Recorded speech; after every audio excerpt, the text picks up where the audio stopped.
Fédération anarchiste, sans Dieu, sans maître et sans pub et sans Cécile qui se tire. Voilà de l'émission.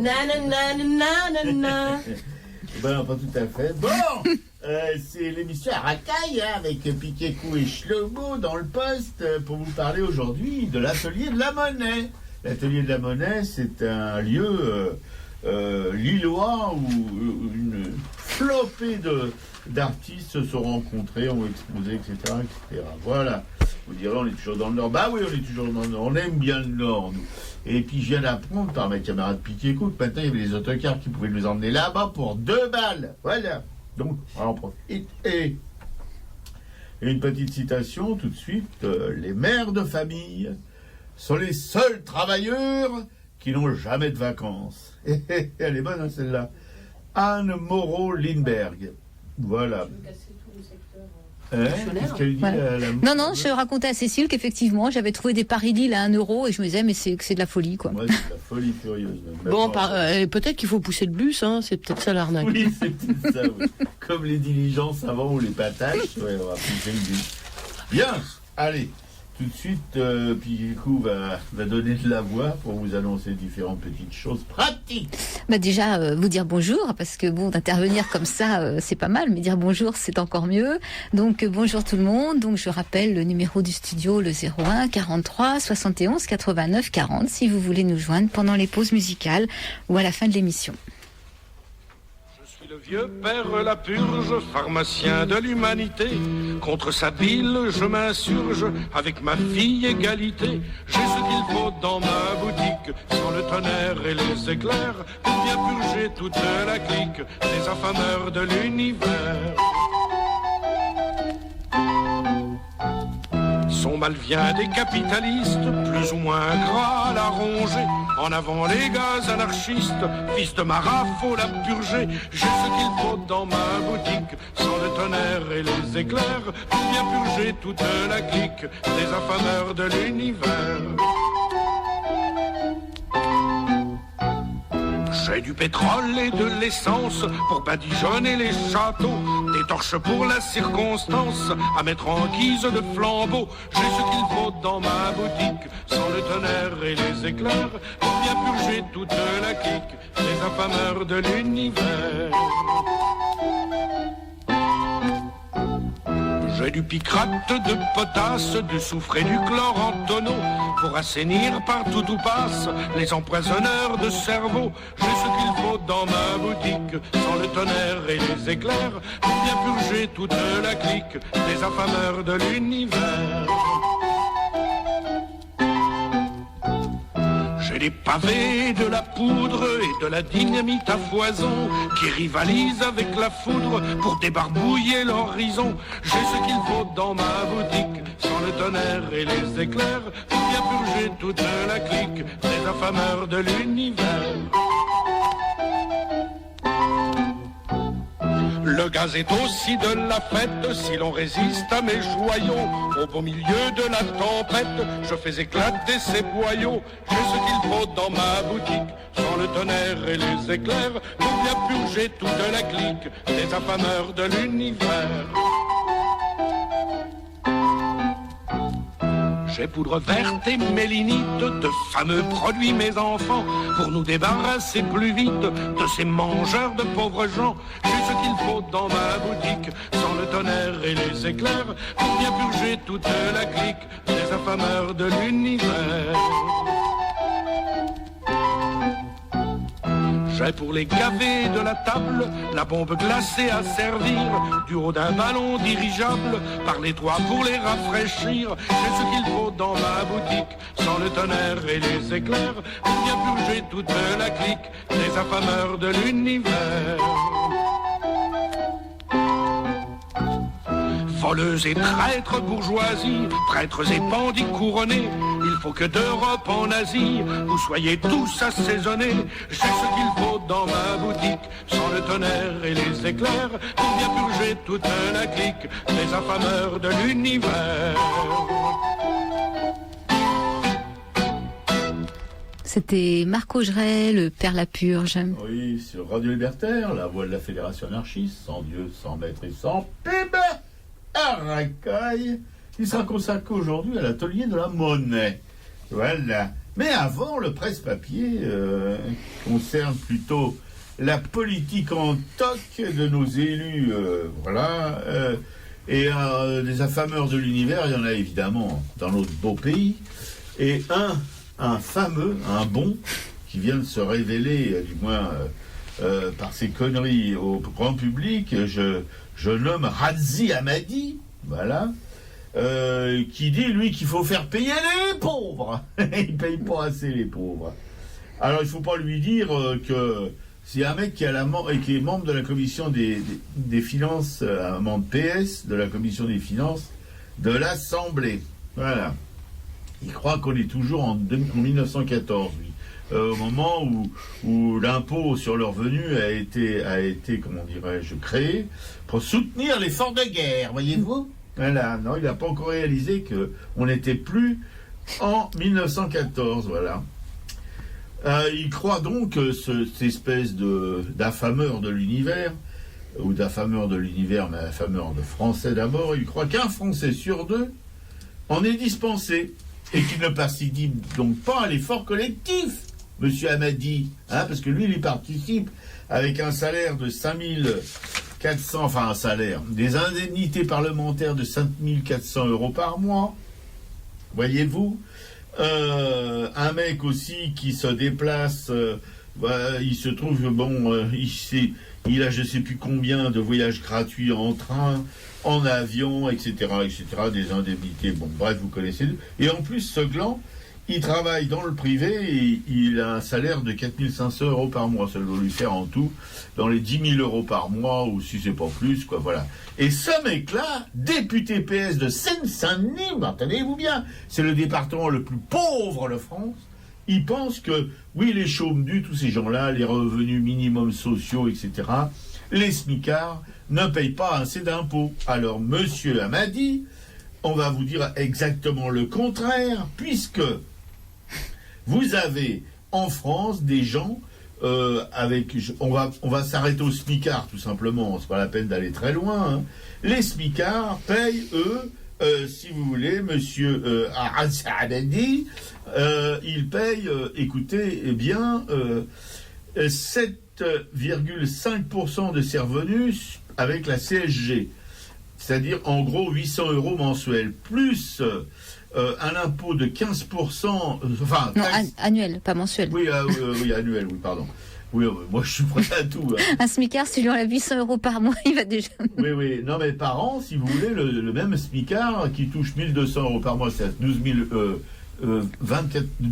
oui, bon, plus de 12 000 € par an, eh bien, il va payer là-dessus 15% de son salaire, c'est-à-dire plus de 1800 € par an, auxquels vont se rajouter les 800 € de la CSG ou du je sais plus quoi, là. Voilà.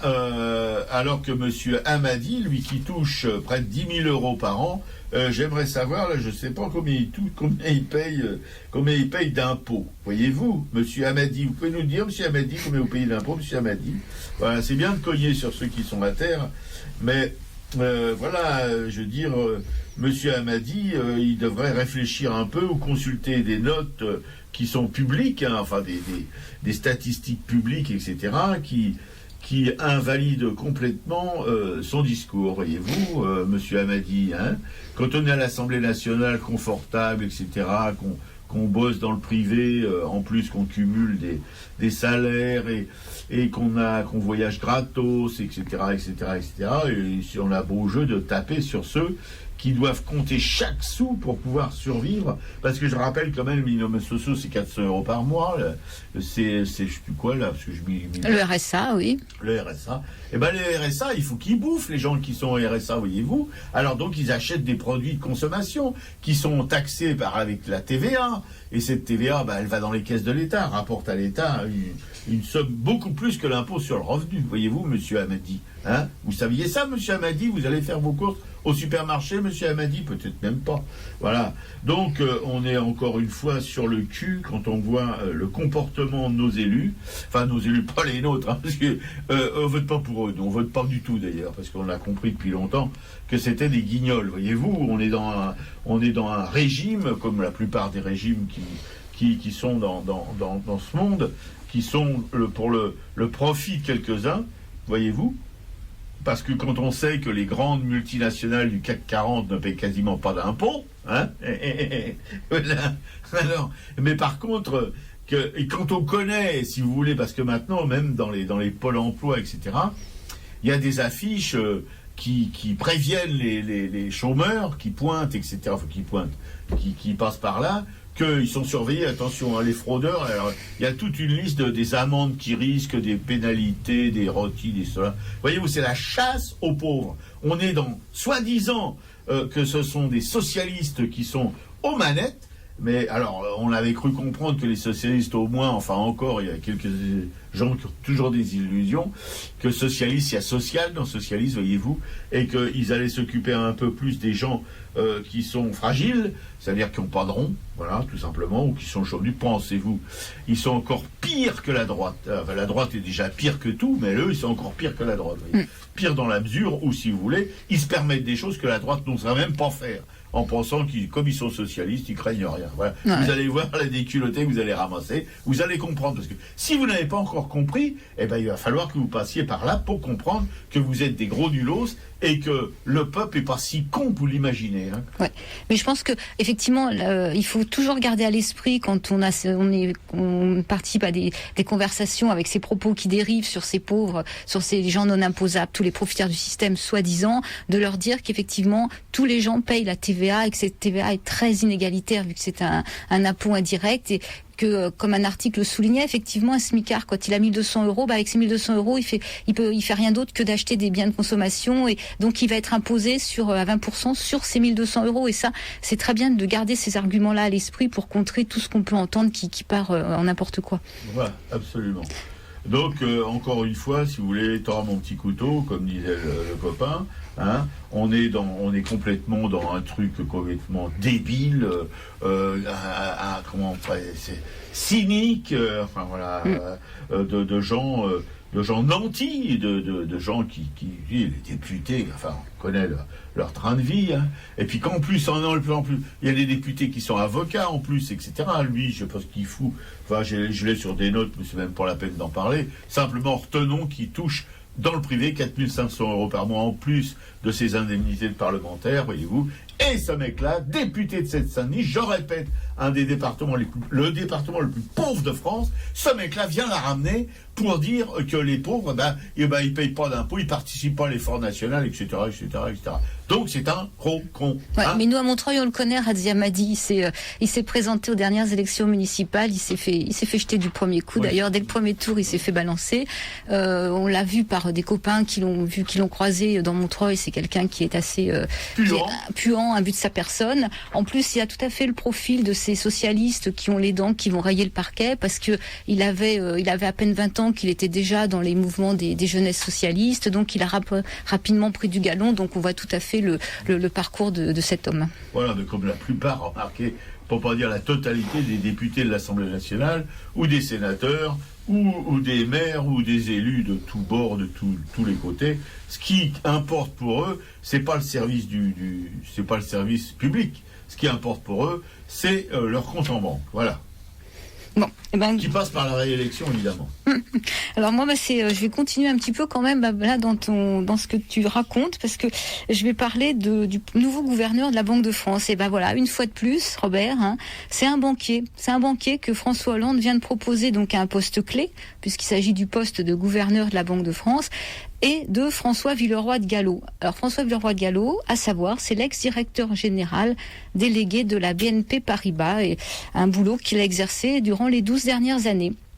Donc, rappelons que le poste de gouverneur de la Banque de France est un poste clé, car c'est l'une des missions de la Banque de France, c'est l'autorité de contrôle des banques, justement. Alors là, est-ce qu'on a un conflit d'intérêts? Est-ce qu'on a une collusion? Que nenni, semble avoir répondu les parlementaires qui ont donné leur accord il y a quelques jours, malgré la demande d'un collectif de 150 économistes et universitaires qui relevaient justement l'illusion de pouvoir exercer un contrôle bancaire en toute indépendance. Donc la nomination d'un banquier venu du privé à la tête de l'instance de régulation de tout le système financier français est en effet sans précédent depuis plus d'un demi-siècle. François Villeroy de Galhau donc a joué du pipeau comme un maestro lors du grand oral devant les parlementaires, affirmant être un homme libre et indépendant de tout engagement avec la BNP, s'engageant à prendre des décisions bonnes pour son pays et l'économie de son pays. Voyons, on le croit. Donc depuis la crise financière de 2008, rien n'a été fait pour éviter les collusions et conflits d'intérêts.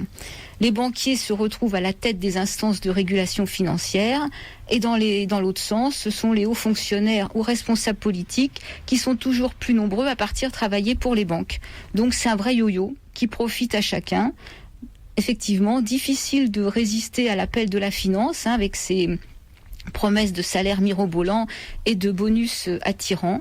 Donc cette consanguinité entre la haute fonction publique, donc notamment le ministère des Finances et le secteur bancaire, explique en partie la difficulté quand même à mettre un terme aux abus des banques. On ne mord pas dans la main qui nous donne à manger, n'est-ce pas? Alors quand vous êtes haut fonctionnaire à Bercy, vous savez qu'à 45 ans, vous allez plafonner dans votre carrière. Si vous ne voulez pas moisir dans votre bureau, vous irez pantoufler dans une banque avec un salaire qui sera multiplié par 10 ou 50.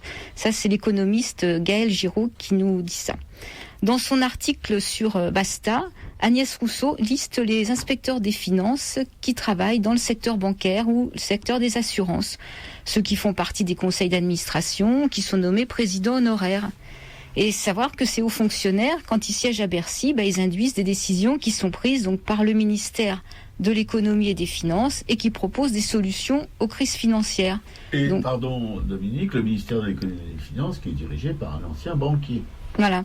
Donc comment imaginer qu'ils proposent des solutions qui pénalisent les banques quand ces dernières deviendront leurs futurs employeurs? Ou leur ex-employeur. Voilà, parce que oui, il y a un beau jeu de yo-yo, ça passe de l'un à l'autre sans trop de soucis. Donc par exemple, Mathieu Pigasse, il est administrateur civil au ministère de l'économie et des finances, puis il a été directeur adjoint au sein du cabinet de Laurent Fabius, et il s'est vu offrir un pont d'or par la Banque Lazare, dont il est aujourd'hui le patron en France. Et comme la Banque Lazare, la Banque Rothschild recrute activement d'anciens membres de cabinets ministériels et de hauts fonctionnaires de Bercy, qui sont bien utiles pour prodiguer des avis et des conseils lors de contrats impliquant l'État actionnaire. Macron, inspecteur des finances, a travaillé 4 ans à la Banque Rothschild avant de devenir secrétaire général adjoint de l'Élysée, puis d'être nommé par Manuel Valls ministre de l'économie. Voilà, il y a fort à parier qu'il reprendra une carrière au sein du système bancaire, peut-être privé, après son passage au gouvernement. Voilà, donc c'est un système qui fonctionne aussi à l'échelle européenne. On n'en a pas le monopole, que ce soit en Allemagne ou au Luxembourg. On a l'exemple de Mario Draghi, qui était gouverneur de la Banque centrale d'Italie, qui a pris la tête de la Banque centrale européenne en 2011, après avoir été dirigeant de la banque Goldman Sachs en tant que vice-président international chargé de l'Europe. En 2008, Jacques Delarosière, qui était ancien directeur du Trésor, est choisi pour présider aux travaux sur les banques pour la Commission européenne et rédiger un rapport sur la supervision financière. Voilà, il est alors conseiller du président de BNP Paribas, ce qui ne semble visiblement pas déranger les dirigeants européens. Et ce qu'on peut rajouter en fait aussi, c'est que la BNP est quand même une des banques qui a le mieux ficelé tout ce qui se passe dans les paradis fiscaux, donc qui a aussi des procès en attente sur des produits toxiques comme Helveximo. Donc, que fera monsieur de Gallo à ce moment-là, Villeroy de Gallo, quand ça va arriver, qu'il pourra avoir des avis là-dessus. Oui, voilà, on ne se fait pas de soucis. On pourrait s'en faire, mais nous, on est déjà au-delà de toutes ces choses-là. On vous le répète sans cesse, et on vous le répétera sans cesse tant qu'on pourra parler dans cette radio libre. C'est pas sûr que ça durera éternellement, parce que bon, on va finir par déranger quand même, je suppose. On doit déjà déranger, mais bon, pour l'instant, on sert d'alibi un petit peu à la liberté d'expression, si on peut dire. Mais voilà, c'est tellement, comment dirais-je, on est au-delà de la dépression même. Hein, voilà, on est dans une espèce de monde quasiment, comment dirais-je, imaginaire presque. Voilà, on sait plus très bien où on est, ce qu'on fait. Et voilà, et ça continue comme ça pour le plus grand profit de quelques-uns, le plus grand malheur de la grande masse des autres. Ouais, puis on va quand même, on ose de plus en plus, c'est-à-dire que les deux précédents gouverneurs de la Banque de France, à savoir Christian Noyer et Jean-Claude Trichet, ont quand même eu une carrière de hauts fonctionnaires, c'est-à-dire qu'ils n'ont pas travaillé directement ils n'ont pas travaillé dans le privé. Et là, bah voilà, on y va, on avance des pions. Oui, bien sûr. À partir du moment où on accepte, où on donne à un banquier, à Macron, à ce jeune trou du cul, on lui file le ministère de l'économie, bah évidemment, après, on peut s'attendre à tout.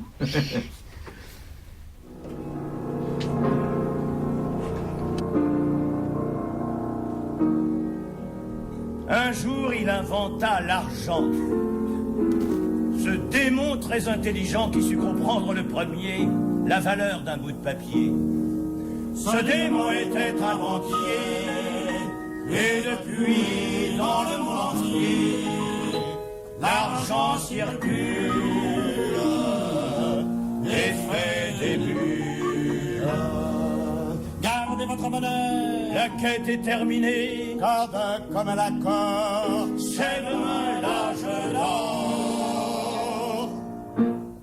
Le fric, pom, pom, pom, magique, pom, pom, pom, l'artiche, pom, pom, pom, fortiche, pom, pom, pom, la bande, pom, pom, pom, la plante, pom, pom, pom, la paye, pom, pom, pom, l'oseille, pom, pom, pom, pognon, pom, pom, pom, mignon, pom, pom, pom, le blé, pom, pom, pom, gonflé, pom, pom, pom, les louis, pom, pom, pom, inouïs, pom, pom, pom, les briques, pom, pom, pom, pratique, pom, pom, pom, assure, pom, pom, pom, carbure, pom, pom, pom, le pèse, pom, pom, pom, la Bresse, pom, pom, pom, le jonc, les ronds, pom, pom, pom, ferraille, pom, pom, pom, mitraille, pom, pom, pom, bénef, pom, pom, pom, bézef, pom, pom, pom, pourliche, pom, pom, pom, bachiche, pom, pom, pom, les rentes, pom, pom, pom, ma tante, des sous, pom, pom, pom, les clous, pom, pom, pom, liquide, pom, pom, pom, solide, osier, pom, pom, pom, rotin, pom, pom, pom, pâtier, pom, pom, pom, talpin, pom, pom, pom, galette, pom, pom, pom, pépette, pom, pom, pom, fortune, pom, pom, pom, de thune, pom, pom, pom, ressources, pom, pom, pom, la bourse, pom, pom, pom, le nerf, pom, pom, pom, de guerre, pom, pom, pom, finance, balance, le fric, pom, pom, pom, magique, pom, pom, pom, l'artiste, fortiche, la bande, la plante.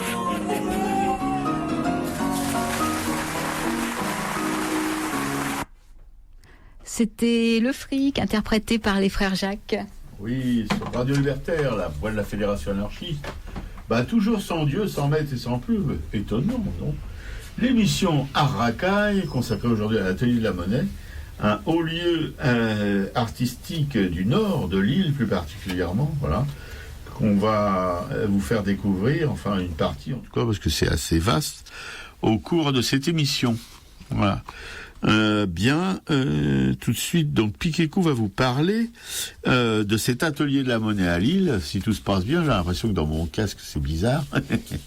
Voilà, tu peux y aller, dodo, mimi, nini. D'accord, donc oui, j'ai essayé de raconter un petit peu tout ce qui s'était passé à Lille pendant à peu près un quart de siècle. Donc voilà, halte à l'immobilisme, Lille pue de la Dole. Tel est le cri de guerre de 3 anciens artistes et amis des Beaux-Arts de Lille en 1958, bien décidés à bouleverser l'enseignement traditionnel de la rue de la Monnaie et à mettre le feu aux poudres. Donc on peut citer Roger Frézin, Claude Valois et Pierre Olivier qui organisent donc dans cette même rue de la Monnaie, donc au numéro 61, sous les combles, leur première exposition et fondent une association qui va marquer la vie culturelle lilloise pendant un quart de siècle. Donc association qui s'appellera l'Atelier de la Monnaie. Pourquoi l'Atelier de la Monnaie? Parce que c'est dans ce bâtiment qu'était frappé, je crois, la monnaie sous Louis XV. L'association est destinée, entre guillemets, à la chasse aux papillons, accessoirement à la défense des peintres nécessiteux. Pierre Olivier en est le président, et La Voix du Nord parle d'une sorte de salon des indépendants du Nord. Mais ce salon se tient encore à l'ombre de la grande exposition des artistes lillois exposés, à l'époque dans le cadre prestigieux du Palais des Beaux-Arts de Lille. Donc le trio invente un 4e mousquetaire aussi irréel que symbolique qu'il nomme Aimé de Vaugelaire, qui est inventeur de la brique bleue, amateur d'inauguration en tout genre, grand philosophe et penseur à qui l'on doit boiton rouge avant qu'il ne passe au vert, ou encore là où il y a de la bordure, il y a du trottoir. Donc voilà, c'est une bande de joyeuderies, rebelles, aventureux, qui vont, malgré des moyens économiques et des conditions matérielles difficiles, partir à l'aventure sous le signe de l'humour et de la dérision dans cette école parallèle où l'on peint en toute liberté. Donc Jean Brisy, Lise Audouard et Jean Parcy vont les rejoindre pratiquement dès le début de cette aventure. Mais ce groupe s'élargit sans cesse. Les membres actifs sont en majorité des peintres et des sculpteurs du Nord. En juin et en juillet 1960, l'Atelier de la Monnaie expose sur le thème Les arts vivants du Nord. Il expose à l'Hospice Comtesse. L'atelier y invite des figures importantes de l'art contemporain qui sont tous issus du Nord, le Nord au sens large. Il y a par exemple le Belge Constant Perméqueux, maintenant qu'on connaît bien. Ah, notre Constant, oui. Il y a Marcel Gromer, il y a Édouard Pignon, il y a Gustave Singier, il y a Félix Labisse, Alfred Manessier et un hommage à René de Grave. À travers cette exposition, les artistes de la Monnaie, tout en restant indépendants, s'attribuent une continuité à leur mouvement, qui est celle du terroir régional, qui est marqué par une lumière et des couleurs uniques, et toujours par cette liberté de création qu'aucune école ne vient assujettir. En 1962, une exposition s'organise au Palais Riour, autour de 3 pôles. Il y a les peintres de la Monnaie, il y a les exposants des réalités nouvelles et l'art belge contemporain. Pour la première fois, donc, une délégation de la mairie y assiste. Donc l'atelier s'officialise un petit peu. En 1967, l'atelier présente à l'Hospice Saint-Sauveur 3 grands noms du mouvement surréaliste. Il y a Matta, Carmaccio et Silbermann. Il y a le peintre Télémaque aussi, qui est l'un des fondateurs de la figuration narrative et un artiste proche des surréalistes qui est également invité. En décembre 70, l'Atelier de la Monnaie investit le Palais des Beaux-Arts de Lille pour une exposition intitulée Nord 70. Là, il y a Niki de Saint-Phal qui va exposer ses nanas. L'année suivante, c'est le groupe des lettristes de Paris qui est invité au pavillon Saint-Sauveur. Alors les lettristes, c'est un mouvement qui arrive après les surréalistes, et qui propose et proclame la destruction de la pensée à mots au profit d'une esthétique basée sur la lettre et le signe. Donc ils s'intéressent aussi à toutes les formes d'art. La dernière exposition, elle est marquée par 2 collectifs. Il y a Support Surface et Textruction. Donc là, on retrouve Claude Viala et Noël Dola. Donc en 25 ans, l'Atelier de la Monnaie aura vu défiler quand même plus de 400 artistes. Alors j'aurais pu aussi citer Balthus, Rouland, Vasarely, Daudaine, Comtesse, Serge Comtesse dont Robert va parler un petit peu tout à l'heure, Ernest Pignon, Daudin, Fautrier. On peut aussi noter la fréquentation du mime Marceau, de Bernard Dimet, de Mouloudji. Donc voilà, tout ça, j'ai pu faire ce papier grâce à 2 petits bouquins que j'ai trouvés. Enfin, un petit bouquin qui s'appelle Les Peintres du Nord. C'est un petit bouquin, c'est Les Peintres du Nord, Le Feu Sacré. C'est aux éditions de La Voix du Nord, collection Les Patrimoines, un petit livre qui coûte 7 €, qu'on peut trouver malheureusement que sur Internet quand on habite la région parisienne. Et puis j'ai un petit guide de l'exposition L'Atelier de la Monnaie, qui est l'île artistique donc de 57 à 72. Qui est le petit bouquin sur l'exposition qu'il y avait eu au Palais des Beaux-Arts de Lille en 2007. D'accord. Oui, tout ça, Picou est très enthousiaste, parce que c'est elle qui a découvert, enfin, qui a fait un peu remonter cette histoire d'Atelier de la Monnaie, et alors elle est vraiment, c'est bien qu'elle soit comme ça, qu'elle découvre des choses, qu'elle les mette un peu plus en lumière, surtout à Paris où le parisianisme est toujours très vivant. Or Paris, il y a rien, quoi, mais contrairement à ce qui se colporte justement intramuros dans Paris la Blonde, là, la province c'est très très riche, et particulièrement le nord de la France, qui touche la Belgique, qui touche la Hollande, voilà. Là, il y a des productions très étonnantes. On vous en a parlé avec ce peintre qu'on est allé interviewer à Courquederque, bref. Coup de Kerk, branche. Moi, je suis pas très familiarisé avec le flahut, hein, mais bon, j'arriverai peut-être, hein. Voilà, et puis Père Méqueux, évidemment, qu'on est allé voir en Flandre, en Flandre belge, et puis aussi avec les peintres hollandais, enfin bien sûr, tous ces gens-là, ça fait un vivier invraisemblable, une richesse et une simplicité surtout, vous voyez. C'est pas snobinard, ça a l'air de se passer gentiment, voilà, entre potes, et ça nous plaît bien. Ouais, non, c'est vrai. Et par contre, ce qu'on va voir, c'est que c'est très difficile, malgré l'importance qu'a eu ce mouvement, quand même, de trouver beaucoup d'infos sur les peintres. Hein. On a du mal. On verra ça tout à l'heure, mais il faut vraiment chercher. À moins faudra peut-être habiter dans la région autour de Lille pour avoir accès à des bouquins, mais oui, bien sûr, parce c'est que difficile. C'est difficile. Puis alors, apparemment, ce sont des gens quand même qui, la plupart sont morts, hélas, et puis qui avaient un certain âge, donc ils sont pas très familiarisés, semble-t-il, avec le net. Ils ont pas de site, ils ont pas de blog, ils ont rien, quoi. Et s'il y avait pas la Voix du Nord pour en parler, eh bien, probablement qu'on saurait rien sur eux, quoi. Enfin, maintenant, Robert, il s'est abonné à leur newsletter, donc tout ce qui concerne le Nord, il est au top de l'information. Sauf que la newsletter, elle parle surtout des accidents d'automobile, des noyades, des machins comme ça, quoi. Comme quand j'étais en Provence avec la Provençale, quoi, c'est à peu près ça. Il y a des nouvelles des petits villages, des trucs, des machins, mais je sais pas quand est-ce qu'il y aura une rubrique sur l'art, enfin bon.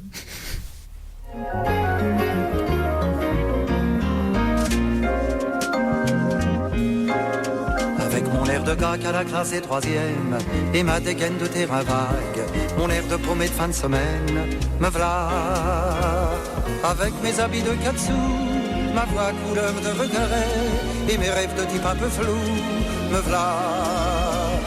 Caboose de boulevard du crime et fin 10 heures de la débine, vivant de la chanson vécue pour plaire. Petite tête d'ouvrier qui donne pas à penser, de gars impossible à recycler, pas même balayeur chez Barclay, me v'là. Avec mon air de gars qu'à la classe des troisièmes et ma dégaine de terrain vague, mon air de paumé de fin de semaine, me v'là. Avec mon étoile sans lumière, ma libido qui prend du ventre, mes complexes qui trouvent pas à se vendre, me v'là. Avec ma vie aux 4 vents, mes amours qu'on les doigts gercés, mes amours qu'on les poches trouées, me v'là. Petite tête d'affilié d'insécurité sociale, qui a pas digéré la dernière guerre et la prochaine le der des der, me v'là. Avec mon air de gars qu'à la classe des troisièmes et ma dégaine de terrain vague, mon air de paumé de fin de semaine, me v'là. Avec mon air de chien perdu qui préfère au collier la rue et chanter en toute liberté l'été. Baladin qui attend plus Godot, trouvère qui a pas trouvé son trou, Sinatra de rock numéro 0. Avec mon air de gars qu'à la classe des troisièmes, du monde qui fait chaque jour dimanche, en faisant l'amour, en faisant la manche, me v'là.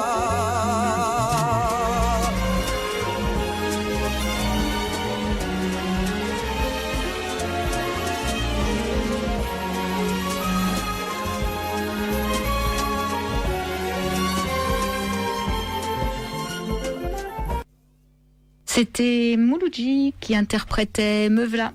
Sur Radio Libertaire, la voix de la Fédération anarchiste, sans Dieu, sans maître et sans pub, un racaille qui se consacre aujourd'hui à la relation d'une association du Nord, l'Atelier de la Monnaie, qui a fait vivre l'art là-haut pendant un quart de siècle. Voilà. Et tout de suite, je vous cause dans le poste de Serge Comtesse, qui est un de ces artistes, justement, de l'Atelier de la Monnaie. Voilà, voilà, c'est avant tout un œil, mais aussi un montreur de marionnettes. Les marionnettes de la vie, comme il les appelle, c'est-à-dire qu'il peint surtout des personnages, c'est assez graphique. C'est pas sa période que j'aime le plus. Ce que j'aime chez lui, c'est à un moment, il peint en pleine pâte, il peint vraiment, il oublier le graphisme, oublier la rectitude, les lignes droites et tout ça. Et là, vraiment, là, quand il est sensible comme ça, j'aime beaucoup, voilà. En fait, il décrit ce qu'il regarde, et invente aussi sans savoir qu'il l'a inventé, qu'il a inventé. Voilà, c'est un artiste intuitif. Comme c'est les artistes que j'aime. Normalement, les artistes intuitifs, je les préfère qu'aux artistes intello. Voilà. Qui est servi par un dessin acéré et une technique exigeante. Oui, son dessin acéré, c'est justement celui-là que j'ai du mal pour lequel j'ai du mal à vibrer, quoi. Sa technique, bon, la technique, ça m'a jamais ébloui, même si elle est exigeante, voilà. On le considère un peu comme une sorte de mémorialiste de notre temps, avec un regard cynique et tendre, voilà, qui dépouille avec humour et lucidité les habitudes, les tics, les incongruités, les soumissions grégaires au tout pareil de l'époque. Oui, sauf que nous, on a connu un peintre qui s'appelle Pierre Copp, ouais. Pierre Copp, à Nancy, et je veux dire que c'est voilà, le travail de Comtesse nous rappelle un peu Pierre Copp, mais je dois dire que je préfère Pierre Copp, qui était beaucoup plus justement sensible dans son travail, voilà, que Comtesse. Sauf, je vous dis, dans ses peintures qui sont moins graphiques, etc. Voilà. Est-ce que c'est un caricaturiste ? Bon, on peut dire oui, mais alors un caricaturiste, quand même, c'est pas Daumier, hein. Bon. C'est pas dans le sens de la mise en valeur des caractères comme des Hogarth ou des Rawlinson, mais il est plus proche, je suis pas sûr que ce soit vrai exactement, des Cabu, Wolinski et Fezan. Enfin, puis mettre Fezan à côté de Wolinski ou Cabu, c'est un petit peu osé aussi. Enfin, vous allez me dire, je fais un dossier à charge. Non, parce que bon, il a quand même des couleurs, il a quand même un intérêt de témoignage, mais bon, c'est pas franchement, je dois dire, ma sensibilité en tout cas. Voilà, il a un pinceau évidemment décisif. Bon, voilà, je vois pas trop bien ce que ça veut dire. Alerte, oui, un peu plus. Voilà, il passe la société au crible avec des couleurs chantantes et joyeuses. Ça, oui, c'est vrai, il a des couleurs vraiment intéressantes. Voilà, plage, bronzette, audiovisuel, télépublic ou APH, supermarché, transport, amoureux en commun, boulot, dodo, spectacle, motard, rugbyman, footballeur, kiné et autres compères. Voilà. Sans négliger des petites incursions dans le temps et les historiettes de l'histoire. Voilà. Ces marionnettes, ces personnages sont animés par un marionnettiste, c'est-à-dire Serge Comtesse, qui en diable est peint comme personne. Oui, bon, c'est un article un peu dithyrambique de La Voix du Nord sur cet artiste. Je suis pas franchement au diapason, c'est le moins qu'on puisse dire, mais il méritait quand même d'être cité. Et puis, ma camarade Piquécou a quand même un autre regard que moi sur ces artistes, voilà. Et c'est parfaitement son droit, et elle a très bon goût, mais je partage pas tout à fait sa sensibilité pour pour cet artiste. Voilà, c'est tout. Enfin, je veux pas non plus. C'est pas une critique méchante, hein, je dis ce que je pense. Voilà. Je veux pas emboîter le pas de la voix du Nord, si on peut dire, ou la voix du pas de la voix du Nord, mais bon, j'ai ressenti ça, mais en même temps, on n'a pas vu ses originaux, et comme toujours, il y a quand même une petite réserve dans la mesure où on n'a pas été en contact avec son vrai travail, voilà. Ouais, là c'est vrai que j'ai trouvé un site qui répertoriait une partie de ses peintures, et en fait la personne qui a fait ce site explique que elle l'a découvert par hasard, et elle s'est pris de passion pour Serge Comtesse, et elle a cherché à remettre des infos, parce qu'en fait il y en avait nulle part, il n'y avait pas de reproduction, il n'y avait rien du tout, donc ce site arrive quand même à nous donner un aperçu de quelques peintures, avec il y a quand même une toile un petit peu de chaque série sur ces peintures, que ce soit ces scènes de vie, que ce soit les métiers, que ce soit les fêtes, enfin c'est vrai que moi ça me porte bien quand même. Il y a de la couleur. Oui, alors toi, je comprends que ce côté graphique te perturbe. Moi, il me gêne pas. Il y en a un que j'aime bien, de tableau justement où il y a vraiment beaucoup de personnages. Celui-là, je trouve qu'il est vraiment joyeux. C'est une espèce de petite manif. Il y a plein de petites têtes avec des ballons, des banderoles. Enfin. Et c'est celui-là qui rappelle le plus Pierre Coff, bien sûr. Ouais. Voilà. Bon, alors vous aurez peu d'informations sur lui sur le net, peu d'images. Vous pouvez voir, évidemment, c'est celles dont je vous parle qui me plaisent, qui sont plus peintures, si on peut dire, voilà. Parce que je sens que c'est plus libre, c'est plus léger, voilà, il y a quelque chose de plus vibrant. Mais en fait, Serge Comtesse a pas passé toute sa vie à peindre. C'est-à-dire que lui, il était reporter à La Voix du Nord. C'est là qu'il a fait sa carrière. Il a voyagé. Il est allé au Groenland. Il est allé un peu partout. Il a rencontré des grands hommes politiques. Et donc, même s'il a fait les Beaux-Arts, il peignait quand même à ses heures de liberté. C'est une fois à la retraite, en fait, qu'il a consacré son temps à la peinture. Oui, tout à fait. On peut pas dire franchement que ce soit un amateur, mais on peut dire franchement que ce soit un professionnel. C'est un peu ambivalent tout ça. Oui, il a connu plein de gens, mais bon, en même temps, moi, je commence à être un peu prudent avec les gens qui ont une fréquentation de célébrités assez. Ah non, je pense que c'est lors de ses reportages qu'il a. Oui, bien sûr. Je crois qu'il était copain donc avec toute la bande de l'Atelier de la Monnaie, et par ailleurs il était grand reporter à La Voix du Nord. Quoi. Oui, d'accord. Voilà. Bon, c'était Serge Comtesse, hein, voilà. Elle a bien fait de vous en parler d'ailleurs, Piquego, parce que moi j'avais un peu zappé tous ces. Brassens, Piaf, Reggiani, Zavata, Picasso, De Gaulle, Malraux, la reine d'Angleterre, le pape, oui, ça c'est un grand reporter, voilà. Bon, c'est pas des choses. Il disait que ses rencontres avec Picasso, Piaf, Brassens, Mouloudji l'avaient marqué, quoi. Oui, moi c'est pas des choses qui m'impressionnent beaucoup. Bon, passons. Une autre artiste encore plus discrète, si on peut dire, Lise Oudouard, qui est là aussi glissée il y a 20 ans à peu près, 25 ans, 6 ans, 30 ans, bon, je sais plus, qui était aussi à l'école des Beaux-Arts de Lille, et qui a participé aux activités de l'Atelier de la Monnaie pendant un certain temps, voilà. D'abord, elle est peintre, par des pastels, des aquarelles, des dessins, mais comme elle n'arrive pas à traduire dans ces médiums, dans ces œuvres travaillées comme ça, le rendu de la profondeur et des contrastes d'ombre et de lumière, elle décide de s'exprimer par la sculpture. Et je crois qu'elle a bien fait, voilà. Donc, elle fait plusieurs tentatives dans les matériaux divers, le polyester, le plâtre, le zinc, mais aussi le cuivre et le laiton qui correspondent apparemment à son tempérament, voilà. Dans des compositions assez contemporaines. Et elle adopte évidemment ce matériau définitivement et finira sa carrière avec ce matériau, sa carrière de sculpteur en tout cas. Elle rencontre Henry Moore, alors là c'est pas une mauvaise rencontre, hein, ça la conforte dans ses choix créatifs. Voilà, la sculpture répond à ses tensions permanentes et à son langage. Voilà. Puis à partir des années 80, elle choisit de se replier dans la solitude de son atelier pour poursuivre ses recherches sur un nouveau matériau, le bois. Voilà.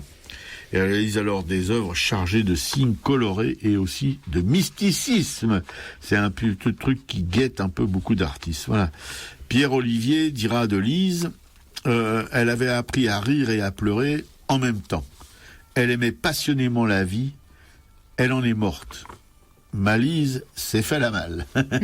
Voilà, c'est l'épitaphe. Bon, voilà, c'est dommage qu'on n'ait pas pu avoir accès à plus de ses œuvres. C'est même vraiment un peu triste. On a vu quoi, une sculpture hein? Ouais, c'est ça. On n'a même pas vu une peinture, pas un dessin, rien. Voilà, mais enfin bon, on espère qu'un jour on pourra, si on retourne à Lille, en tout cas, et on y retournera, on essaiera de faire une moisson, puis de vous en reparler un de ces quatre. Voilà.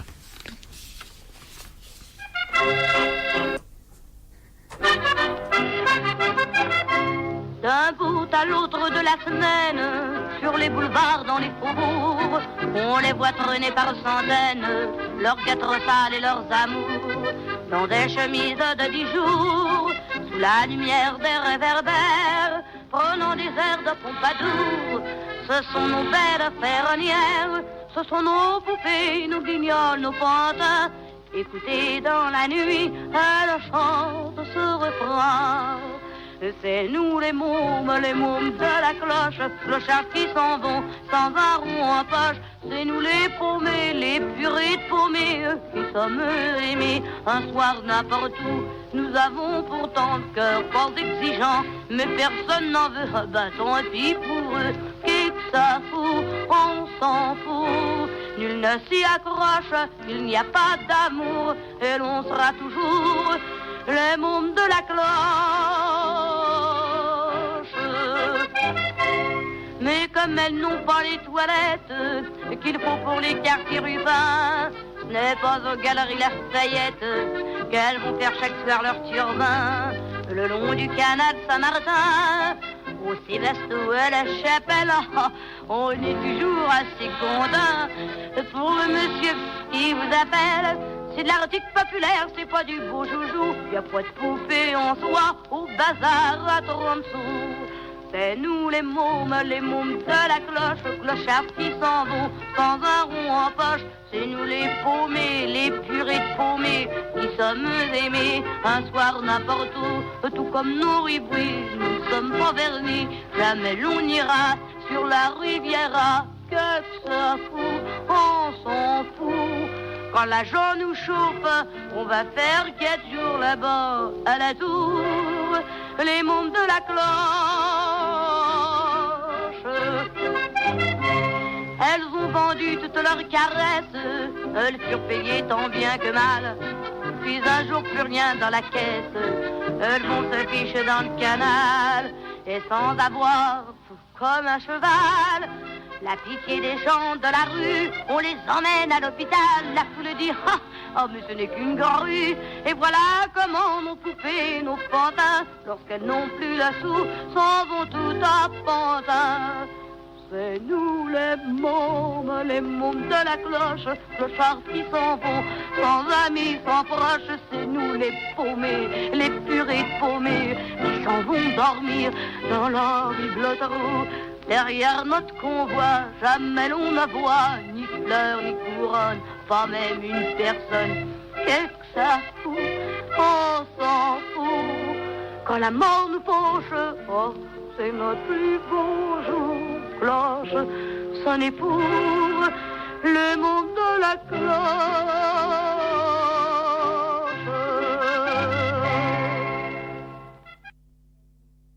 Oui, c'était Édith Piaf, les baumes de la cloche. Alors Édith Piaf, parce que Serge Comtesse a rencontré Édith Piaf. Voilà. Oui, il y a toujours un petit lien, aussi ténu soit-il, avec nos pauses musicales, avec ce que raconte Piquet. Un lien plus ou moins subtil, plus ou moins grossier, plus ou moins discret. Allez, on va dire subtil, parce que c'est Piquet qui les fait, ces liens, donc voilà. Non. C'est à moi alors. Eh ben oui, sur Radio Libertaire, la voix de la Fédération anarchiste, sans Dieu, sans maître et sans pub, à Racaille, consacré aujourd'hui, qui était consacré, enfin c'est 2 artistes encore de l'Atelier de la Monnaie, une association du nord de la France, de Lille, qui a œuvré pendant un quart de siècle à la vie culturelle lilloise en tout cas, et plus largement du nord, voilà, en faisant des expositions avec des artistes dont beaucoup sont assez connus et reconnus par l'histoire de l'art, nous dirons simplement. Ouais, alors moi je vais vous parler de Jean Parcy. Alors Jean Parcy, donc qui est un des fondateurs, lui il est né à Lille en 1930 et il est décédé récemment, là en juin 2015. Je vous disais, c'est l'hécatombe, on n'a pas de peau, on n'a pas de peau. Donc il est né à Lille en 1930 et il étudie aux Beaux-Arts de Lille entre 46 et 48. Alors qu'il est électricien chez Citroën, il peint et il expose à la galerie Waterman. Et là, il va rencontrer Jean Cocteau et Louise de Villemorin, mais aussi Raymond Chastel et Jean Fautrier.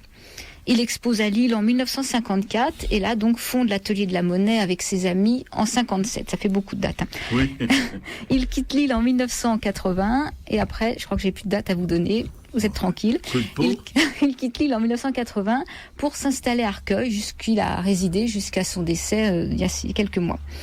Donc, au premier regard, ces tableaux, moi, ils me font tout de suite penser à Hopper, en fait.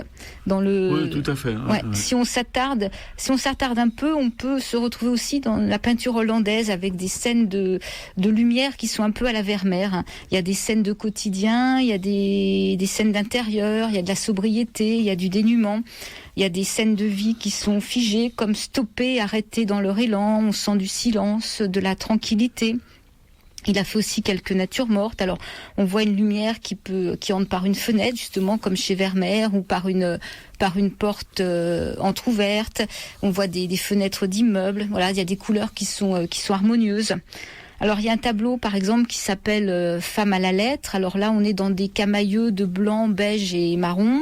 Il y a une femme blonde qui est la tête penchée sur sa table, une table beige. Elle écrit une lettre. Et donc la table est beige. Il y a une deuxième chaise à côté qui est brune. On voit la femme de face. Et là, on a une lumière qui arrive, qui provient d'un rideau blanc, qui est un rideau devant une fenêtre, qui est juste derrière son dos.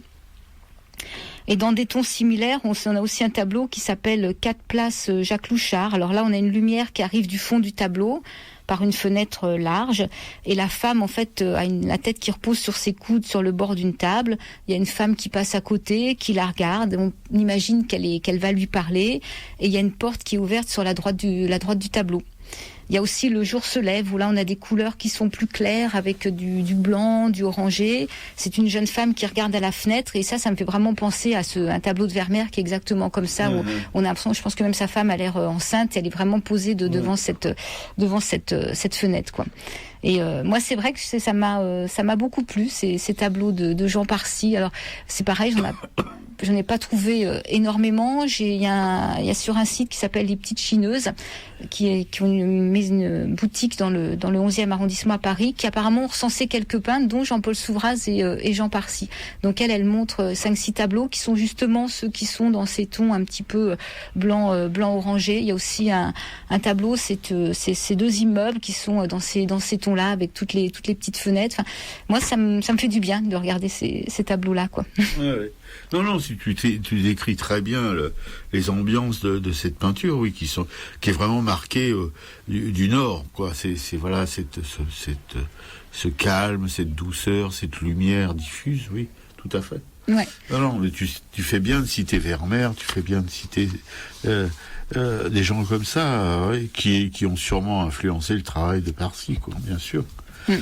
Et l'autre peintre dont j'avais envie de parler, c'est Pierre Olivier. Donc Pierre Olivier, lui, il est né à Lille en 1928. On est vraiment tous dans les mêmes générations, là. Apparemment, il y vit et il y travaille toujours. Un survivant, dites donc. À Lille ou une banlieue de Lille, je ne sais plus exactement. Lui, il rentre aux Beaux-Arts de Lille, donc après la guerre. C'est là qu'il rencontre Roger Frézin. Et il se destine plutôt au stylisme de mode. Donc, il monte à la capitale, il part travailler. Donc, il va travailler pour Balenciaga, pour Schiaparelli. Donc, il réalise des foulards et il crée lui-même ses modèles. En 1956-57, il est boursier, il part à la Casa Velasquez, il part donc à Madrid, et là il va peindre principalement donc des paysages espagnols. Donc là il a un travail qui va être beaucoup plus coloré, qui va contraster avec une certaine austérité de ses œuvres précédentes. Ensuite il va passer, je crois, par Milan, par Rome, puis il revient à Paris. Donc en 57, il participe à l'Atelier de la Monnaie. Il a même une exposition personnelle qui lui est consacrée l'année suivante. C'était la première pour un artiste régional d'avoir une exposition comme ça de son vivant. Et puis par s'installer dans la Somme. Et là, c'est la nature qui le séduit, donc particulièrement les arbres. Et les arbres vont devenir sa source privilégiée d'inspiration. Alors par contre, son travail n'est plus figuratif. Et il va partir dans des couleurs très très vives, des rouges, des bleus. Enfin, on imagine que il reproduit un petit peu les froissements des feuilles, enfin le vent, tout ce que ça peut lui inspirer. Donc il fait un travail. Ses premiers sujets de peinture, par contre, étaient beaucoup plus politiques. Il a fait une critique du franquisme. Il a travaillé sur la guerre du Vietnam. Dans les années 70, il a travaillé aussi sur les ouvriers. Et il a travaillé sur plusieurs supports. Il a travaillé sur des tissus maculés, des papiers écrasés. Et c'est un travail qu'il appelle un peu entre hasard et volonté. C'est-à-dire que il travaille donc à partir des marques de pliage, de déchirure, d'écrasement. C'est ce qu'il appelle le hasard. Puis après, il y inscrit sa volonté en fait par son trait pictural. Alors par contre, c'est plutôt sa vie personnelle est plutôt sympa, elle rayonne. Donc j'ai trouvé 2 articles où on parle. Il a fait une exposition en 2010 et donc là on le voit à côté de sa dulcinée. Il dit que c'est son amour de toujours, son amoureuse de toujours, celle qui s'appelle Jacqueline et qu'il l'a rencontrée quand il avait 17 ans. Ils sont donc tous les 2 fils et filles d'ouvriers. Ils ont toujours travaillé dur, ils ne se sont jamais quittés, ils ne se sont jamais ennuyés. Et donc Jacqueline, elle est couturière. En fait, ils se sont rencontrés.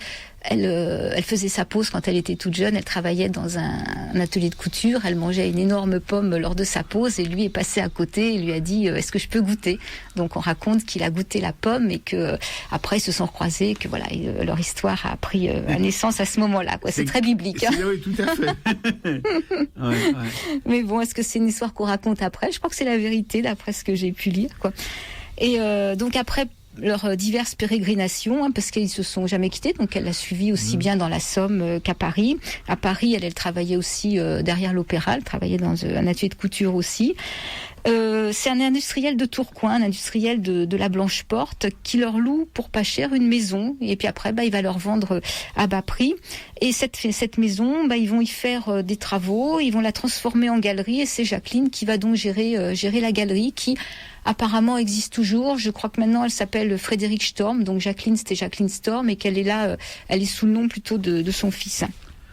Et dans cette galerie, ils vont faire exposer tous leurs copains de Paris, des copains qui étaient jamais encore exposés en province. Donc il y a Télémaque, il y a Schlosser, et du coup c'est une peinture qui financièrement reste abordable. Et alors que maintenant tous ces peintres-là, ils sont dans les grandes galeries et qu'on peut plus se payer leur toile. Ouais, tout à fait. Donc encore aujourd'hui, donc cette galerie reste ouverte à Lille, et apparemment Pierre Olivier continue de peindre plusieurs heures par jour. Ouais. Et quand en 2010, un journaliste lui demande un projet qui vous tient à cœur, voilà ce qu'il répond, pouvoir peindre encore une dizaine d'années si c'est possible. Donc en 2010, il avait déjà 80 ans, c'est ça.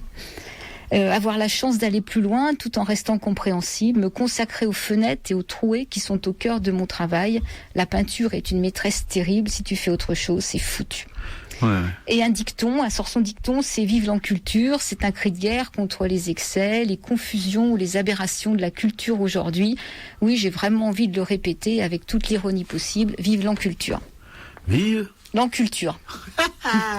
Bon. J'ai pas pris tout ce qu'il y avait dans l'article, mais effectivement, il est excédé par tout ce qui se passe actuellement dans les FIAC, quoi. Ah il est pas tout seul. Non, il est pas tout seul.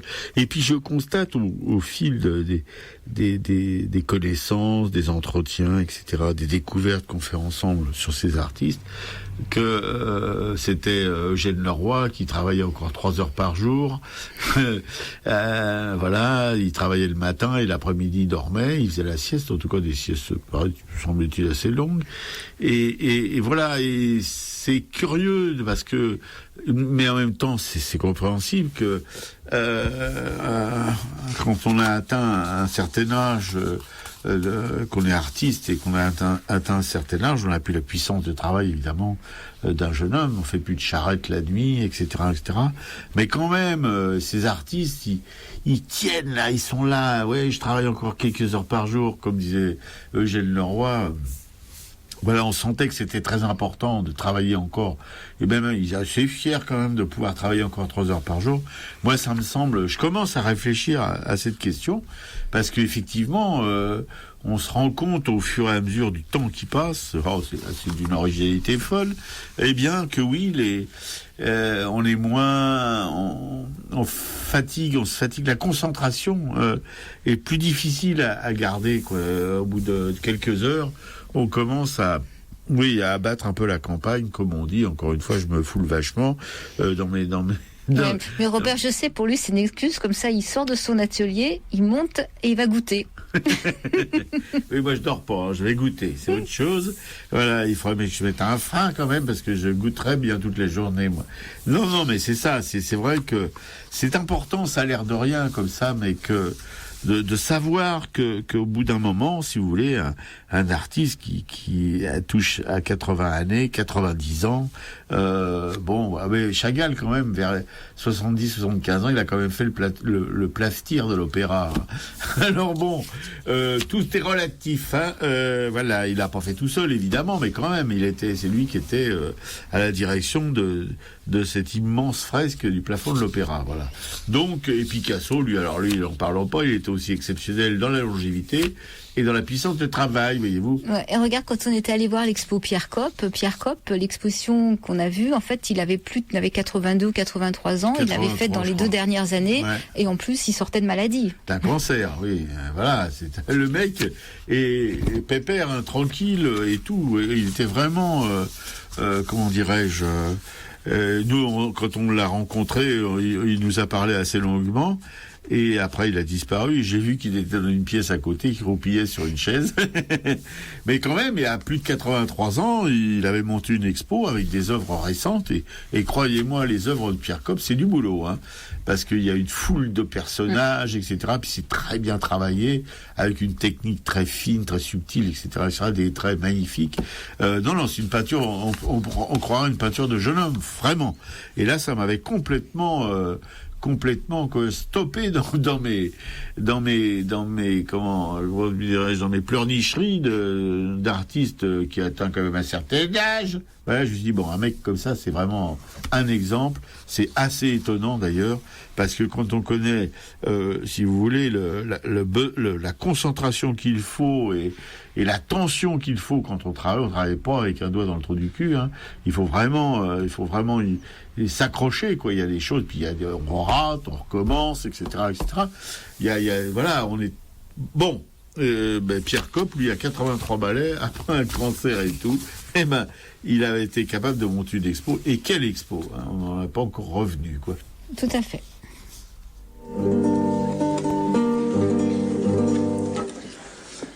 De León Felipe, comme toi, ainsi va ma vie, comme toi, petite pierre, comme toi. Je suis une petite pierre qui peut-être n'a même pas servi à faire un chemin, ni une route, ni une maison.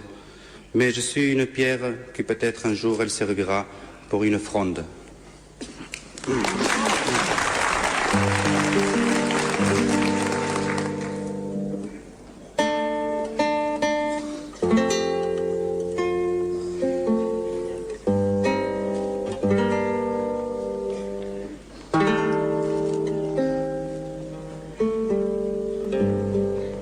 Así es mi vida,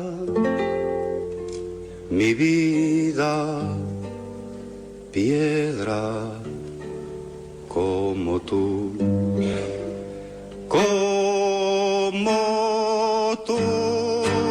piedra pequeña como tú, piedra ligera como tú, canto que ruedas como tú. Las veredas como tú, guijarro humilde como tú, de las carreteras como tú, piedra pequeña como tú, guijarro humilde como tú.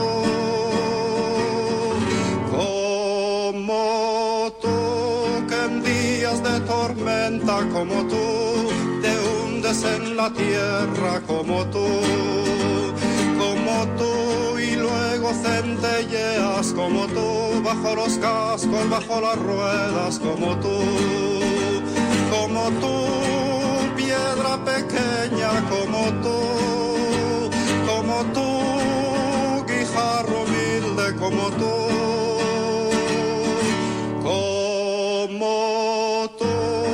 sirves para ser ni piedra como tú, ni piedra de una lonja como tú, ni piedra de un palacio, ni piedra de una iglesia, ni piedra de una audiencia como tú, como tú, como tú, piedra aventurera como tú, que tal vez estás hecha como tú, solo para una onda como tú, piedra pequeña como tú, la la la la la la la la la la la la.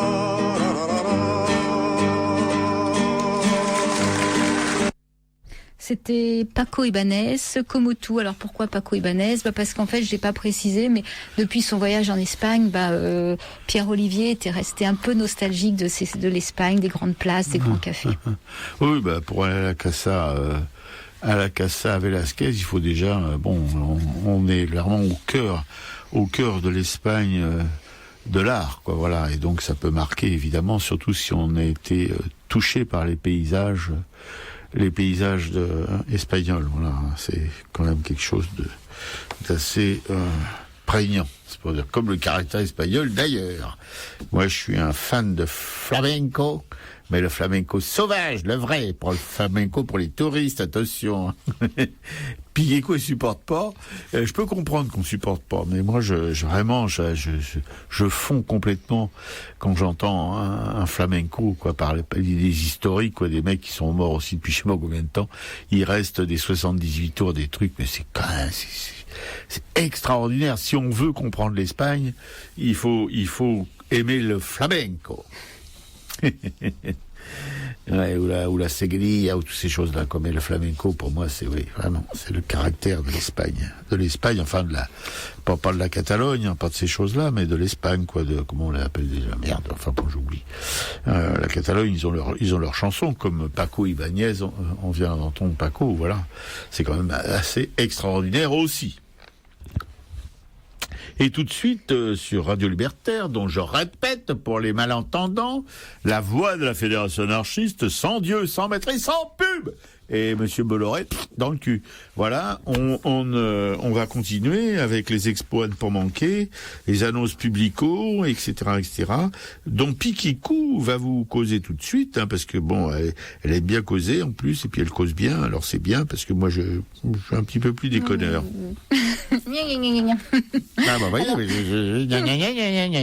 Alors dans les annonces, dans les expos à ne pas manquer, je vais commencer par les annonces publicos. Donc voilà. Donc vendredi 9 octobre, c'est une discussion autour du livre Micropolitique des groupes, un livre de David Vercauteren. Donc c'est comprendre et tenter de résoudre les dysfonctionnements collectifs. Un groupe n'est pas seulement une somme d'individus. La macropolitique d'un groupe, c'est son projet, ses objectifs. La micropolitique, ce sont les rapports sociaux au sein du groupe, ses règles, ses dysfonctionnements. Donc le livre se base pour l'essentiel sur des situations vécues et se découpe en chapitres thématiques. Il y a les rôles, il y a le décider, les réunions, évaluer, artifice, groupe en crise, pouvoir, scission, parler, autodissolution, souci de soi. Voilà. Il y a matière. Donc si vous voulez participer à ça, c'est vendredi à 19h, je pense que 19h30 à la librairie Publico. Ouais. Voilà, deuxième annonce.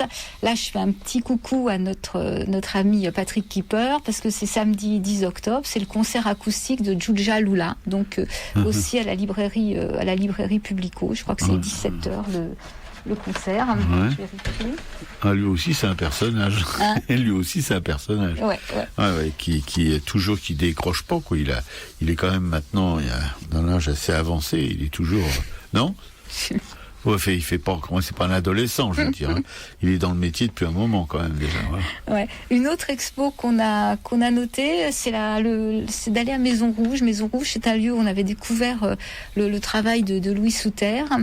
Donc là, la Maison Rouge est fermée jusqu'au 16 octobre. Donc à partir du 17 octobre jusqu'au 17 janvier 2016, c'est la collection Walter, une exposition qui s'appelle Après Éden. Donc l'exposition, c'est une exposition de photographes. Il y a une cinquantaine d'œuvres photographiques qui seront exposées. Oui, on en a vu un exemple. Ça a pas l'air, ça a l'air vraiment intéressant. Un portrait d'un Afro-Américain, ou je sais pas, mais quelque chose d'assez violent. Ouais, c'est une exposition qui est effectivement principalement autour de la figure humaine. Donc la Maison Rouge, c'est à Paris, c'est 10 boulevard de la Bastille dans le 12e arrondissement. C'est ouvert du mercredi au dimanche de 11h à 19h et il y a un nocturne le jeudi jusqu'à 21h. Oui, il y a une pizza pas loin. Voilà, une autre exposition. Donc, il y a un auditeur qui nous avait suggéré d'aller voir ce qui se passait du côté des mairies parisiennes. Effectivement, donc à la mairie du 6e arrondissement, on a noté une exposition de peinture. C'est Pougatch, ce sont des peintures noires. Alors, initié par Soulage, Pougatch a découvert la fascination qu'il y a à peindre ou plutôt les noirs. Le noir qui est depuis le Big Bang est la source de la lumière et des couleurs et qui est aussi le résultat final de leur fusion. Face à la rigueur des noirs du maître de Rodez, Pougatch expose les noirs avec un expressionnisme et un romantisme chaleureux qui sont l'expression de son art. Donc cette exposition est ouverte jusqu'au 10 octobre, donc à la mairie du 6e, donc Galerie du Luxembourg, et il y a une entrée libre du lundi au vendredi de 10h30 à 17h, le jeudi jusqu'à 19h et le samedi entre 10h et 12h. Oui, on dirait que c'est une peinture un peu moins statique que celle de Soulage, c'est-à-dire qu'il y a des tourbillons de noir, c'est vraiment, oui, plus expressionniste, mais il fait pas que de la peinture en noir, il fait aussi de la peinture de la couleur aussi, on peut dire que c'est de l'abstraction, mais voilà aussi toujours des choses, des tourbillons, des tourmentes, des choses avec des voilà, c'est une peinture quand même qui bouge beaucoup. Voilà, acrylique apparemment d'après. Oui, bien sûr, acrylique. Maintenant les peintres qui peignent à l'huile, ça devient de plus en plus rare parce que c'est beaucoup plus difficile aussi. C'est une technique qui est très exigeante. On peut, si on maîtrise pas un tout petit peu les bases, on risque pour la postérité surtout de faire des gros caca, quoi. Voilà. Donc évidemment l'acrylique de ce point de vue-là est plus fastoche, mais même si c'est plus fastoche, si vous avez rien à dire, fastoche ou pas, ça sera une grosse bouse, voilà. Mais là, dans le cas de Pougatchev, non, c'est Pougatch, pas Pougatchev. Non, c'est celle-ci qu'on a retenue, mais sinon, effectivement, je vais continuer de regarder sur les mairies du 5e, du 6e, puis peut-être d'autres. Mais là, j'ai vu qu'il y avait régulièrement des expositions, il y a aussi des expositions de gravures, enfin, ça a l'air de bouger pas mal. Oui, tout à fait. Et merci encore une fois à cet auditeur qui nous a orientés vers ces lieux d'exposition qu'on ignorait complètement. Bon, à peu près, en tout cas. On avait découvert la mairie du 10e quand on avait parlé de Rosine Granet. On avait vu qu'il y avait une exposition de ces sculptures dans le hall de la mairie. Mais c'est vrai qu'on n'a pas fouillé plus, donc voilà. Non, mais vous savez que les halls de mairie à Paris ou dans la région parisienne sont gigantesques. Les mecs, ils hésitaient pas, quoi. Il y a des mairies, même dans mon petit bled, à Nogent-sur-Marne, vous voyez, la mairie, la bouse que c'est. Je parle pas non plus de celle de Saint-Maur, parce que là, c'est gigantesque. Vous voyez, c'est quand même des banlieues, quoi. Je veux dire, elles sont toutes du 19e, donc à ce moment-là, la bourgeoisie ne comptait pas, la bourgeoisie républicaine, évidemment. Et c'est à la mairie de Boulogne-sur-Mer qu'on a vu, là, au premier étage, un Georges Mathieu, grand format, quoi. Ouais, tout à fait, ouais. Encore un peintre du Nord, hein? Ouais. De Boulogne, d'ailleurs. C'est une très belle ville, Boulogne. Le vieux Boulogne, hein. La vieille ville, c'est magnifique. C'est vraiment très chouette. Et il y a des émoules et puis des frites, je vous dis pas. Enfin bon, on en reparlera une autre fois, parce qu'on y retournera à Boulogne. Parce que là, on a loupé le coche, on n'a pas voulu manger les émoules et les frites à Boulogne, alors que les moules, c'était, on pouvait en bouffer autant qu'on voulait. Après, on a galéré pour trouver, on s'est retrouvé où? À Berck. C'était sympa. Voilà, à Berck, on a trouvé un petit tripot, là, assez sympa. Et on a mangé des moules et des frites. Bon.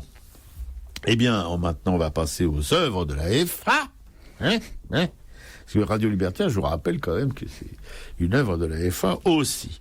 Alors, nous avons tout d'abord je vais d'abord, avant de vous parler des œuvres de la FA, je vais vous parler d'un bouquin qui s'appelle L'Ascension, une préface de Jean Prugnot, 144 pages à purger.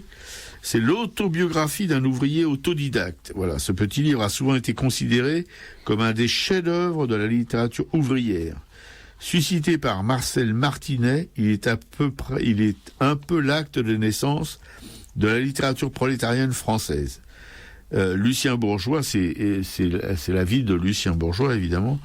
Après bien des métiers et des misères, fut longtemps ouvrier photograveur.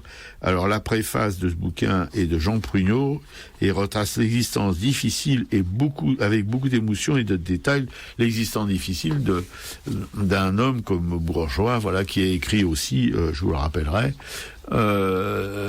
les 12 récits prolétariens. Voilà, 12 récits prolétariens. Hein, voilà. Et il a écrit aussi ce bouquin, L'Ascension, aux éditions toujours Plein Champ, 8 €. Voilà, c'est ça. Non, parce que vraiment, c'est cette petite maison d'édition qui en fait édite de la littérature prolétarienne. C'est quand même assez rare pour être cité. Bon. C'est des bouquins que j'ai commandés, on va bientôt pouvoir en parler plus longuement. Voilà. Et puis donc, alors, les éditions du Monde Libertaire, pour rester dans le livre, c'est une petite édition, une œuvre de la FA, voilà, qui publie quelques bouquins par an, mais qui a quand même un catalogue intéressant, évidemment, où on parle de toutes les questions sociales, de l'anarchie, etc., etc. Voilà, les femmes, la prostitution, la Palestine, bref, c'est assez riche, petit catalogue, mais quand même significatif. Voilà. Alors, vous pouvez évidemment commander les bouquins de la librairie les éditions du Monde Libertaire à la librairie Publico, évidemment.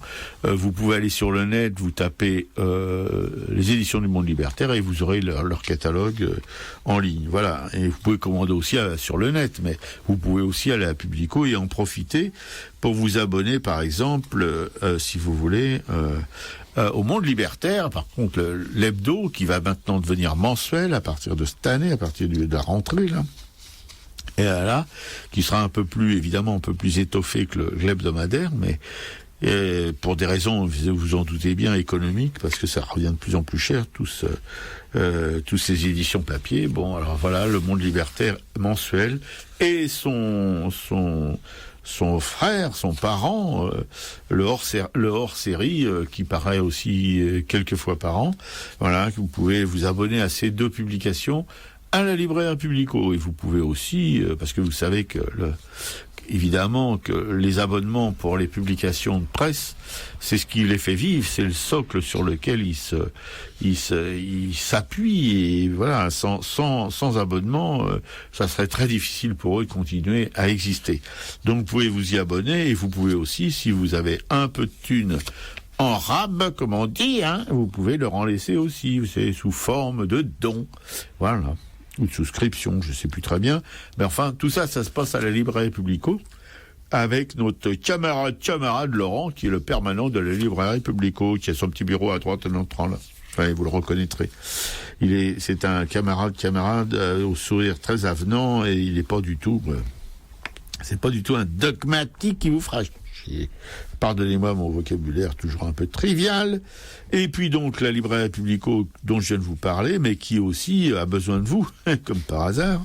Voilà, parce que si vous voulez, c'est comment dirais-je, une librairie militante évidemment, et que la FA supporte sur ses frêles épaules, si on peut dire ça comme ça. Voilà, c'est un espace militant qui est ouvert toute l'année et où vous pouvez trouver un certain nombre de livres, pour pas dire beaucoup de livres. Voilà, vous pouvez aussi y acheter et vous abonner à des revues. Et il y a aussi des DVD, des CD, des suites, des t-shirts, etc., des affiches, des flyers. Voilà, tout ce petit monde de la librairie qui permet de se faire du gras. Vous pouvez évidemment participer en achetant, en vous abonnant, en y allant, surtout en visitant cette librairie, parce que c'est un espace, je vous dis, un espace militant, voilà, où il y a et qui est connu, je rappelle quand même, sans vouloir faire le malin ou le kéké, qui est connu internationalement. Et c'est le rendez-vous aussi d'activistes du monde entier. Attention, mais simplement, c'est pas des méchants. Hein. Ne vous inquiétez pas, il n'y a pas de bombe. Bon. En tout cas, pas du fait des anarchistes. S'il y en a, ça sera pas de notre fait, mais de ceux qui nous aiment pas bien. Voilà, parce qu'il y en a, croyez-moi. Et puis voilà. Vous pouvez aussi évidemment contribuer à la pérennisation de cette librairie en souscrivant aussi une aide et puis en lui adressant des chèques de soutien à l'ordre du Publico, 145 rue Hamelot, 75 011 Paris. Ou en espèces, en carte bancaire, à la librairie, ou sur notre site, bien sûr, librairie-publico.com. Voilà, librairie-publico.com. Bon, et puis vous avez la 4e œuvre qui est cette radio que vous écoutez avec une certaine attention, j'espère en tout cas aujourd'hui, comme hier, comme la semaine dernière, mais vous pouvez l'écouter toute la journée. Et d'ailleurs notre camarade Cécile, elle vous prépare quelque chose pour des émissions de nuit.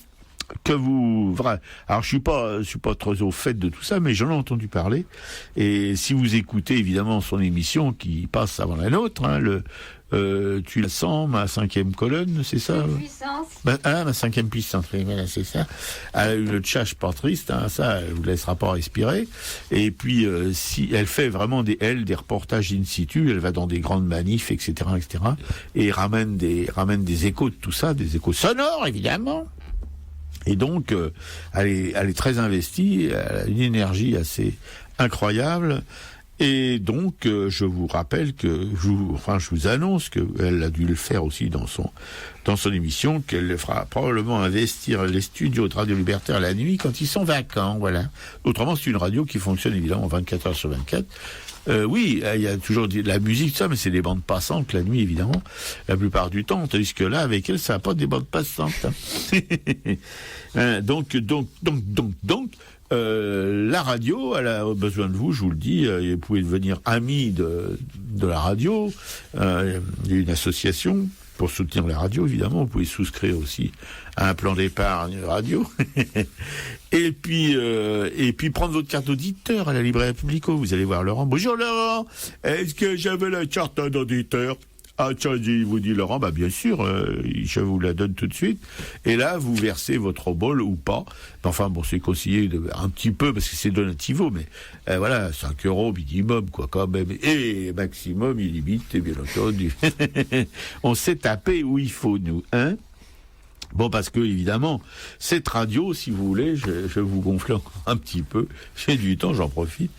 Cette radio, évidemment, elle a un matériel, faudra voir, un studio, on peut pas faire visiter les studios, c'est dommage, mais il y a un petit studio, un bocal où est piqué coup, là, et avec du matériel high-tech, comme on dit, et ce matériel coûte bonbon, hein, et il faut l'entretenir, il faut changer parfois un ordinateur, c'est pas donné, il faut changer des choses, je connais absolument rien, mais bon, malgré la maintenance attentive et professionnelle de camarades, c'est-à-dire un camarade qui s'en occupe, et on le remerciera jamais assez du travail, évidemment, qu'il fait pour cette radio, eh bien, on espère qu'il pourra le faire encore très longtemps. Voilà, ça permet évidemment d'entretenir le matos, mais il peut pas le fabriquer lui. Hein. Bon, donc on a besoin de thunes des fois pour le fabriquer. Comme on a eu besoin de thunes pour changer notre porte blindée qui était has-been, et on a besoin d'une porte blindée. Vous vous doutez bien pourquoi. Voilà, et voilà, la radio donc a besoin de vous, hein, pour pouvoir continuer à émettre dans des bonnes conditions. Enfin, le temps qu'on lui permettra d'émettre, hein, parce que bon là, encore une fois, non, j'ai l'air comme ça d'avoir un peu peur la panique. Hein, c'est pas le père la purge, c'est le père la panique. Mais bon, on sent bien qu'on est dans un monde en ce moment où les libertés d'expression se réduisent en peau de chagrin. On a bien vu avec ce qui s'est passé depuis le début de l'année ici, et avec la nouvelle loi sur le renseignement, etc., avec les gens qui nous gouvernent en ce moment, qui croient nous gouverner, en tout cas, on va leur laisser leurs illusions, hein. Qui n'ont rien de mieux à faire que de profiter d'événements dramatiques pour resserrer les boulons, pour fliquer tout le monde, etc. Il faut bien vous dire, camarades auditeurs, que nous sommes tous suspects de terrorisme. Oui. D'ailleurs, justement, il y a quelque chose qui me vient à l'esprit là en t'écoutant.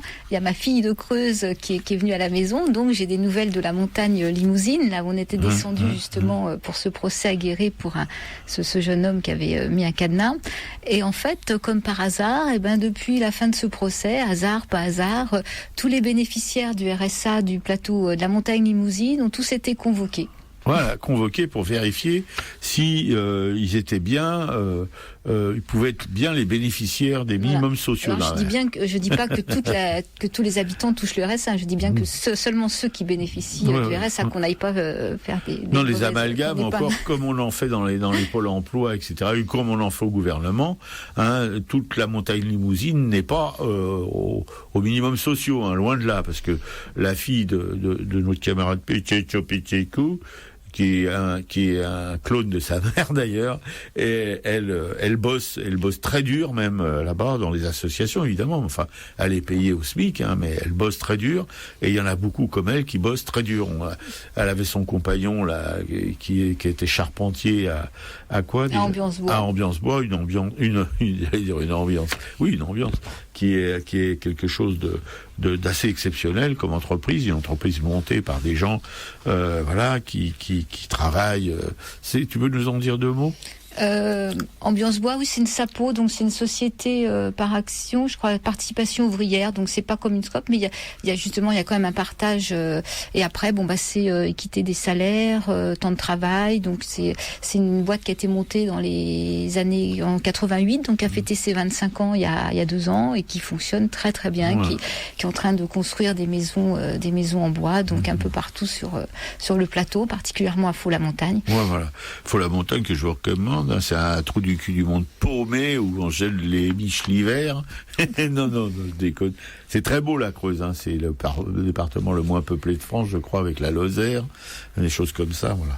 Mais voilà, donc encore une fois, vous voyez ce qui se passe. Il suffit d'un procès parce que un gamin a mis un cadenas à 2 balles sur une gendarmerie, ça a bloqué la défense nationale quasiment, quoi. Voilà, c'était l'insurrection, etc. On a assisté au procès avec Pilicou, c'était quelque chose d'assez extraordinaire. On a entendu surtout des choses, vu aussi comment était bouclé le tribunal, etc. Comment on a dû rentrer dedans, fouiller, tout ça. Enfin bref, voilà. Et depuis ce temps-là, ils font chier les gens du plateau, quoi. Voilà. Bon, ça, il fallait un peu s'y attendre. Allez, j'arrête de déblatérer. On fait des gros poutous et on pense beaucoup à Claude, André, Claudine, Christiane, Annick, Karine, Françoise, Luc, Patrick, Kipper, Claude et William, Anne, Marcel, Jean-Paul Souvraz. Et l'émission, je rappelle, est à l'écoute, podcast, rappelez-vous, durant 1 mois, et tout le temps ad vitam aeternam jusqu'à temps qu'on soit aussi viré de notre blog, sur notre blog, aracaille.fr, voilà. Parfait. Tu as été parfait. Ouais. Je dirais plutôt par fesse, mais bon. Allez, salut, à la semaine prochaine. Au revoir, merci à tous pour votre écoute, à la semaine prochaine.